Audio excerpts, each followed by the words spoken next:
All right, so just to continue, like I said, I think that I saw things through a Darwinian lens, and I'll kind of describe kind of what my grandpa taught. So, like my grandpa taught that when Jesus multiplied the bread, he said that first off, he said that Jesus didn't really want to be worshipped because he said that everything is one, and if you believe that Jesus is separate, then if everything is one, that's dualistic software and that's illusion. But that's why Jesus would go and split the seams, or he would go off on his own after he did like miracles, because he didn't want people to really worship him. But he said that my grandpa taught me, but again, you don't believe any of this stuff. If you're in the flow, you don't believe anything.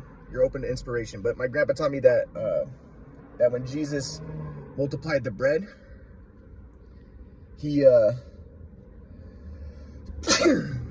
he said there was like 4 groups actually. Like one of them wanted to stay around because my grandpa said they wanted handouts.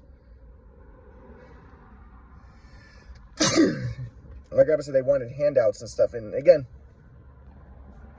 this is my grandpa kind of being anti-welfare, but he wasn't necessarily anti-welfare because my grandpa said, again, there's no formula for the flow. But, these people wanted handouts because, they just wanted to be lazy and they wanted Jesus to just take care of them.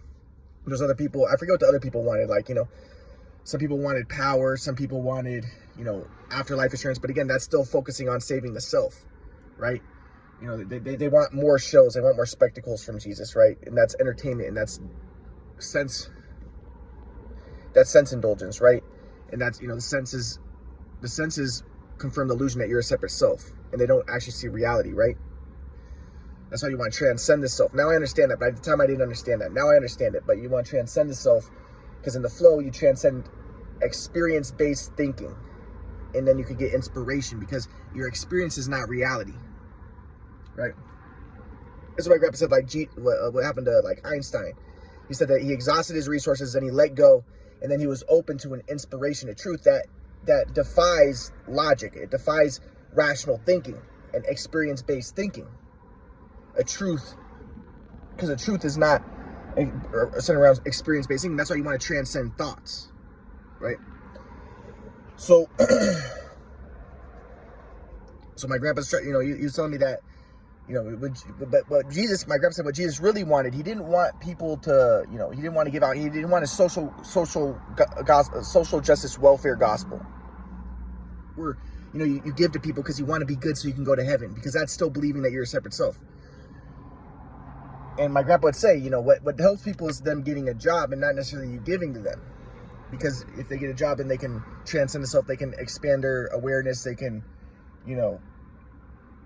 they can learn, they can be a part of creativity and stuff, and that can help them to transcend the self. But so, my grandpa would say that what Jesus wanted was disciplined inquirers.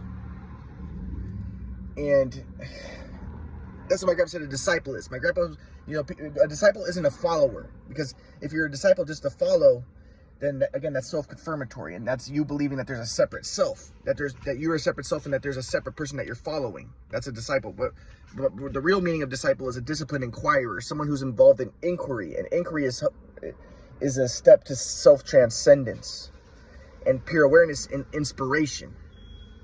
And that's what Jesus really wanted. That's why my grandpa said that Jesus would go off on his own after he would perform miracles, because Jesus didn't want people to be, followers. He wanted them to be disciplined inquirers.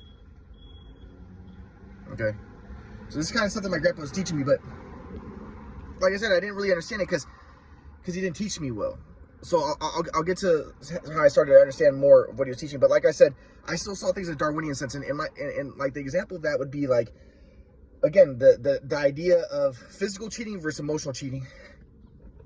And like I said, I started to break free of this after the October 7th attack, because the October 7th attack happened, and I started to realize, like, I always wanted to save the Jews by destroying religion, because I saw religion as white supremacy and race mixing the white people. But, and elevating the black people and the brown people and, kind of leftism. But then I started to realize, that's dualistic software. I was in dualistic software. I was expressing dualistic software, and that was predator-prey software. And as my grandpa taught, as Paul said, the good I would, I do not, that which I would not, I end up doing. I wanted to save the Jews, but, that was ironically hurting the Jews. And I saw that with myself, where I was a leftist, and my leftism ended up hurting me. I wanted Marxism, and I wanted, you know, and I saw things in a Darwinian lens because I was anti-religion. But then I ended up trying to have babies out of wedlock, and ended up hurting me. And I was selfish, and my selfishness and my dualistic software ended up hurting me, you know, really bad. So I wanted to save myself, but I ended up destroying myself, right? And I can go more into details about that, but I don't really want to right now. But so my grandpa, he's teaching me that, you know, the transcend the self, oneness consciousness. So like I said, the physical cheating versus emotional cheating. I wanted to see things, you know, I was posting that online, the stuff, because I wanted to believe that religion was just an epiphenomenon of Darwinism, and that's the reason why, you know, men want women to be, you know, why religions are quote unquote patriarchal, why when men want women to be submissive and stuff, because it helps to maintain the tribe, right? Helps to maintain their tribe genes. And that's why I was saying that women tend to be more concerned with emotional cheating, where a man says to another woman, I love you, because a woman is concerned about where the man's resources will go. If the resources will go to her child or the other woman's child. Whereas a man is more concerned about physical cheating, whether his woman had sex with another man or not, because a man is more concerned about paternity. Now I would think, now the way that I want to see it was, I want to be like, the reason why that is because it's Darwinism. And that's what everything is Darwinism. But you see, because I saw things as separate selves and I saw things in a Darwinian lens, it was not existentially valid. So I'll get to how I started to understand what my grandpa was teaching. So that's why I thought that it was okay for me to act immature. And, you know, like one thing that I thought was like, you know, they taught in pickup artists, like if you have other women, like even Dan Bilzerian teaches, like if you have other women, like you show pictures of yourself with other women, then more women will want you, because that shows that you have, what's it called? Status. It shows that you have a social proof, right? And it shows that you have sexy genes, right? Because other women think, oh, he has sexy genes, so I want to have babies with him. And I thought that this was just instinctual. So I would justify, you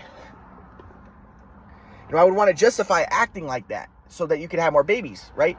And that's why I was willing to have babies out of wedlock, and that ended up hurting me, right? Like I said, my ex had an abortion, and then my other ex had a miscarriage and stuff, and like I said, I wasn't vetting the women properly. I didn't really care. I wasn't in discernment. I was just trying to have babies, and I wasn't like thinking straight, you know? And I wasn't thinking, okay, this is not a good person to have a baby with, and this is not going to be beneficial for the baby, for me, you know. I should, you know, I should, you know, be able to discern better. So like one thing that my grandpa taught me, I'll get to this, but like one of my exes, my black ex, she was like going out wearing a bikini in my apartment, and I asked my grandpa, like, you know, is that all right? You know, should I try to control her and tell her she can't wear a bikini? My grandpa, because my ex said that was controlling, and my grandpa said, no, that is controlling. My grandpa said that is dualistic software. But my grandpa said, though, but you don't want to subject yourself to her dualistic software. She's expressing dualistic software, predator-prey software, and she doesn't in lack of respect. And now the thing is, my grandpa said you don't want respect because that's self-confirmatory. But if someone's expressing dualistic software, you don't want to associate with that. You want to let that go. You don't want to be exposed to that. So I would, but I didn't want to let her go because I wanted to have a baby with her so that I could be superior. And also there's other reasons why I wanted to have a baby, because like I wanted to keep the women in my life, because again, I was abandoned, and I thought that they could help me, you know, they can help me get the quadrimodel stuff out. They can help me with a lot of things. Like I never learned how to cook. They can teach me how to cook. You know, there's other reasons why I wanted it, you know, and I thought that having a baby would help me get my family back, you know, because my mom and dad abandoned me. But regardless, I saw things in a Darwinian lens. I always did, ever since I was a little kid. So again, my grandpa maybe is right. You know, maybe the bad things that happened to me because my vision wasn't accurate. So like I said, the physical cheating versus emotional cheating. I thought, okay, women are scared of emotional cheating, men physical cheating, because it's Darwinism. But this is what my grandpa would teach. He would say, no. You see, I'm trying to give justification for existentially invalid behaviors. So in that case, I would say, okay, it's okay for men to have sex with a lot of women, and even polygamy is okay, because women actually like that, because if a man has multiple women, it makes him more attractive because it shows that he has sexy genes. So his wives would be more likely to stay with him. And the man And the man will be happier because he will be able to have more offspring, so that he will be able to spread his genes more. So I would justify polygamy based off of my Darwinian ideas. Whereas my grandpa would say, no, the reason why the Muslims, and I thought that's why Muslims wanted it, because religion's an epiphenomena of Darwinism. But my grandpa would say, no, actually, and the liberal idea is that, Muhammad didn't want people to necessarily have 4 wives. Muhammad would have preferred 1 wife, but men before Muhammad, he was actually more trying to help women. Men before him had hundreds of, 20 wives, but he tried to limit it to 4 to try to protect people from their immaturity and dualistic software. But I wanted to think, no, the reason why you have four wives is because, because you want to, because of Darwinism, because you want to have many children, because, so my point is, like, I would have justified polygamy, because I'd be like, yeah, it's good for the men and the women, because it appeals to the women's Darwinian tendencies and the men's Darwinian tendencies. The women want a sexy man who has many women, and the men want to have many women, and that's best for people's genes. But my grandpa would say no. He would say it's based around software. So the reason why a woman wants a quote-unquote sexy man who has other women is because she thinks that man... So I wanted to get rid of people's responsibility, but my grandpa, that's existentially invalid. My grandpa would say, no, take responsibility. And my viewpoint was Darwinian, where I see things as separate, where I see people as separate. But my grandpa would say, no, everything is energy, everything is one. There is no thing. And instead of seeing things as a Darwinian lens, see things as anti-entropic ordering function, and try to be a beneficial presence as opposed to a beneficial person. I want to be a beneficial person and be a superior person and have many children, but instead of a beneficial presence, and think about who I'm having children with, and have children in a way that's, probably married or even though there's no formula for the flow, right? But but my point is, my grandpa would say, no, you see, the way that I saw things, I saw the Darwinian sense. So I thought it was okay to have sex, try to have a baby out of wedlock, and just so I could be superior. And I wanted to be a sperm donor, so I could be superior and have many children, so I could spread my genes the most. But my grandpa would say, no, the reason why the woman wants to have the sexy man who has many women is it depends on her software, but she can upgrade her software. Maybe she wants to be superior, and she wants to have the superior man. She wants to have the man who's a rock star so that she can be superior. And the man wants to have many women so that he can be superior. But this is still self-confirmatory, and he's still trying to be superior. He's still focused on himself, or even it could be even predator prey. There's a lot of different reasons, but still it's self-confirmatory, as opposed to transcending the self and seeing everything as one and everything is energy. And then maybe you wouldn't be so immature and try to have as many babies as possible in a kind of predatory way, kind of try to prey on women, or women try to prey on rock stars or prey on men. And I was taking people's accountability away, because I was trying to say, it's just Darwinism. It's just Darwinism. So they don't have to take responsibility. It's just Darwin. It's instinctual. The women can't control it. The men can't control it that they want to have many women. And the women can't control it that they want to be in a harem with one sexy man. And they can't control it. But my grandpa would say, no, that's existentially invalid to say that. Because you want to take responsibility, and you can control your viewpoint of your perspective on the world. And my perspective was Darwinian. So I wanted to say you can't control it. And why? I think it was because I saw myself as Jewish, and I didn't want to take responsibility, because a lot of Jews are victims, and I want to be like, no, it's because of Darwinism that bad things happen. It's not because of your responsibility, because you're not in the flow, or because you're sinning, and it's Darwinism, and it's because of things that are outside of your control. So I'll get to this more. So I was more inclined to look at things through a Darwinian perspective. And again, I saw religion as white supremacist, so I wanted to destroy religion and see things as a Darwinian perspective. And my grandpa's seeing things in a spiritual perspective. And he's saying, no, you can upgrade your software to the spiritual lens, see everything as energy, and then expand your awareness, study psychology, and you don't have to be a slave to quote unquote impulses or instincts, or justify your actions by saying it's just my Darwinism. But you can see things through a spiritual lens, and then when you upgrade your way of being and you upgrade your way of seeing, now the woman will not try to be a part of a harem with the sexy man so that she can be superior. That's so self-confirmatory. And the man won't try to have many women so that he can be superior and have a harem. And instead, you want to be a beneficial presence. So, and I think, and that's like the story of Abraham, where he sacrifices his son.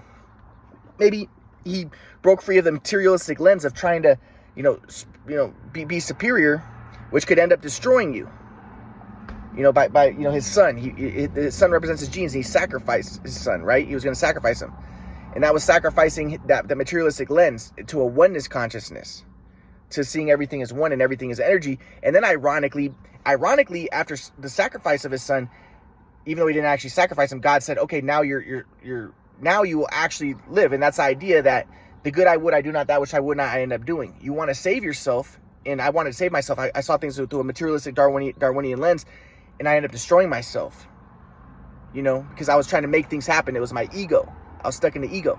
Whereas if I were to transcend the self and see things as a spiritual lens and transcend the illusion that I'm a separate self, and be, instead of a beneficial person, a beneficial presence, then I could actually save myself. So I started to understand this much later, but I'll get to that.